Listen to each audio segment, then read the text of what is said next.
Hi, I'm Roger, and I'm coming to you from the Chama Canyon Wilderness here in northern New Mexico, and you're watching Multiple Sclerosis. The monster inside me, my story. Okay, welcome back.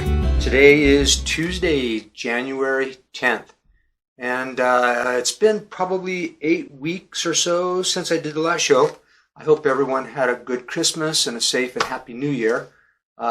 As far as New Year's concerned, I was probably in bed by 11, watched some TV till almost midnight. I was out. It was just another night for me. I don't really do a whole lot, so it was not a big deal.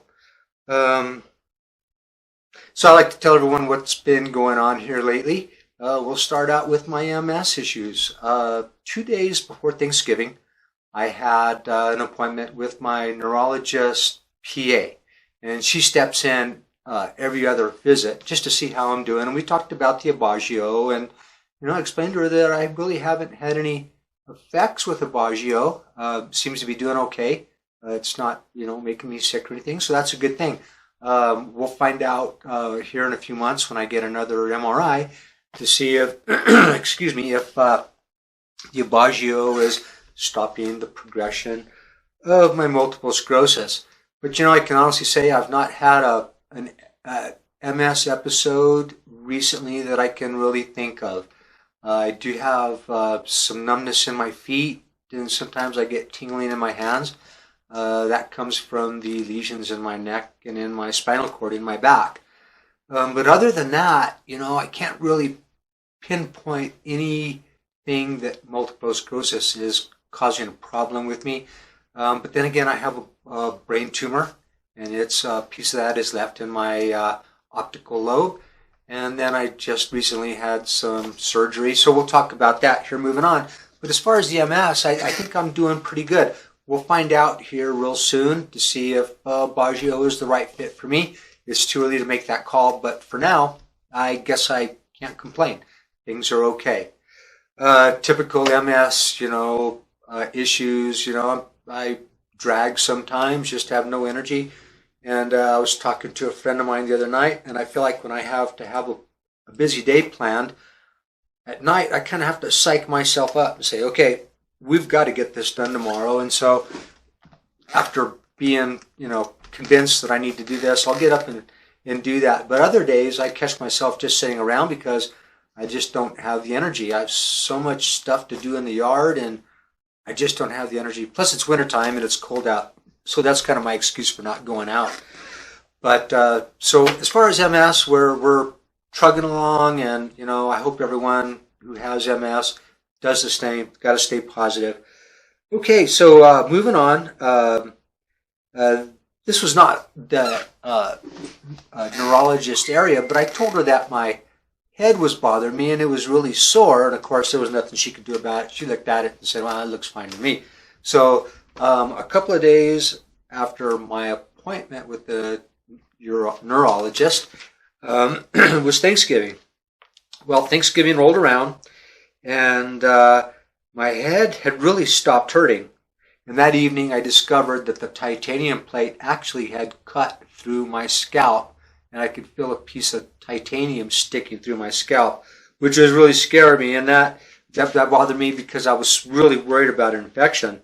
So the next day, Friday, I spent all day in the Sandoval Regional Medical Center ER, and they looked at me and said, "Yeah, we had, you've got that going on, and it needs to be taken care of." So I had an appointment with the plastic surgeon that worked on me before. He saw me in his office. He has a clinic out here in Rio Rancho once a week, and he saw me in his office 3 days later.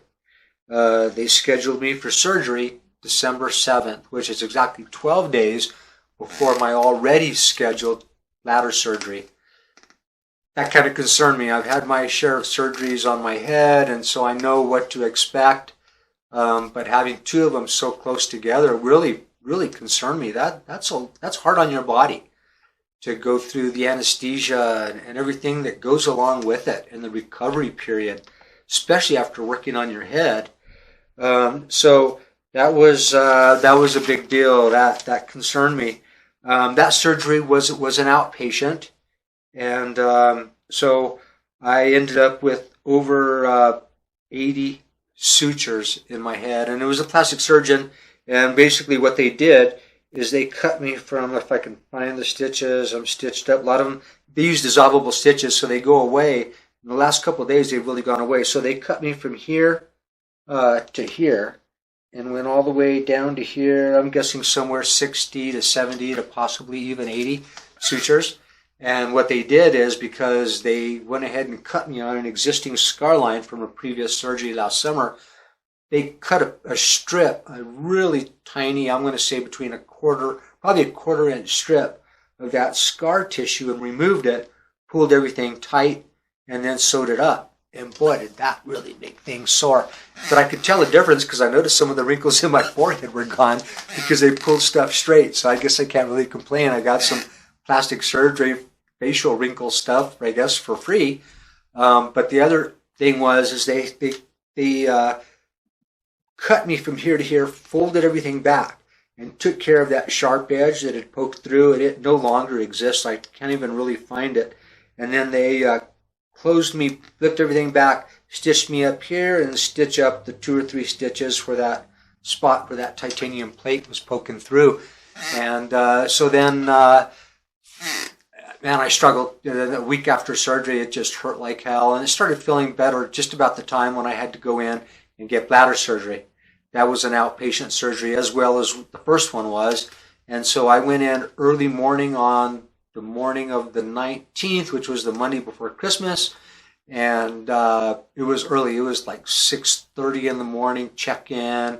And then I went into pre-op, and they went over all this stuff. And I says, yes, I'm familiar with everything. I get it. I've been through. And then they explained to them what I had just been through 12 days earlier, plus the previous. And they could see all the scars on my head and realized, I've been through the ringer a few times, and this was going to be another one. Although this one was not surgery on my head. This was surgery on my bladder, which was a totally different thing.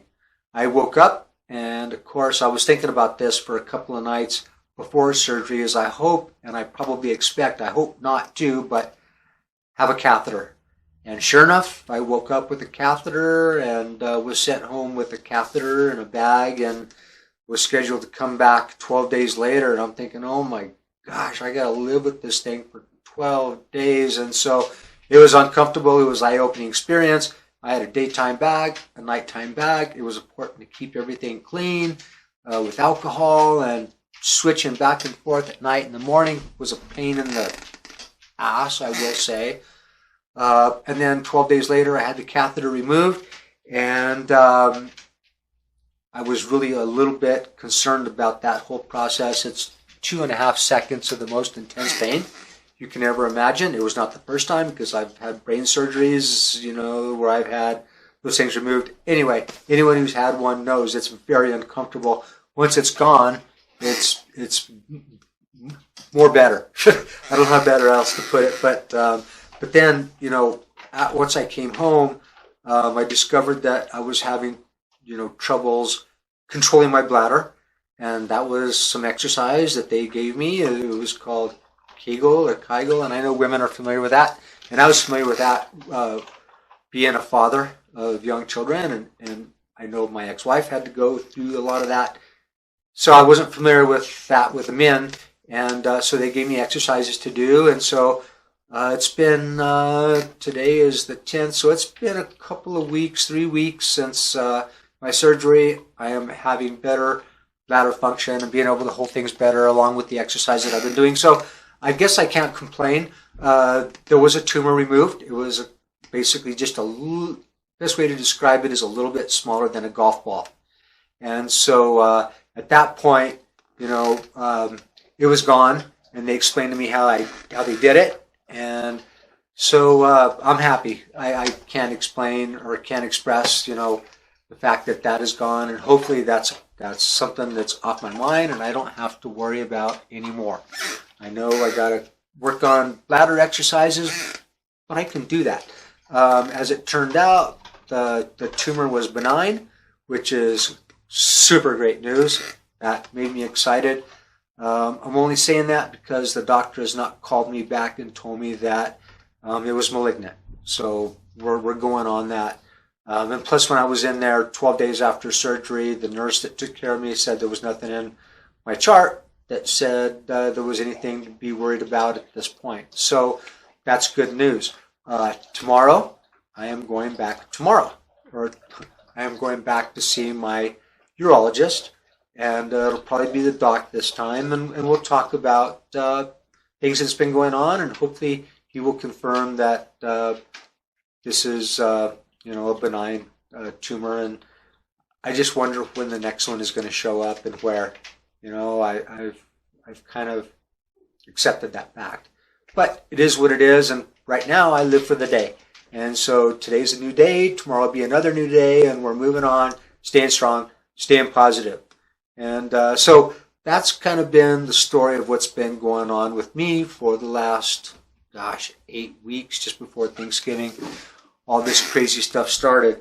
So while I'm sitting here, I am thirsty, and I'm going to take a quick drink.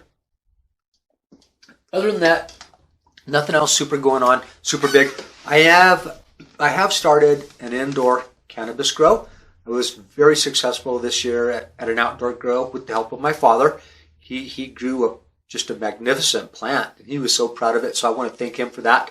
And plus, I grew a fairly large plant here, so I've done well for the summer grows. But I thought I would try something different. During the summer, I bought a indoor grow tent that I could put in my extra bedroom back there, and it's 4x4, gives it 16 square feet. And I bought a couple of clones from a reputable cannabis dealer, and I put them in my tent. And this is all new growing experience. Last time I grew indoors was in probably 1986, and it was all different equipment. It was super expensive back then, and they didn't have it all figured out.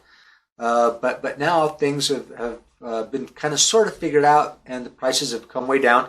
So I have a couple of plants in there that I'm growing. They've been there for almost 2 months from the time that I got them, and they're almost 4 feet tall.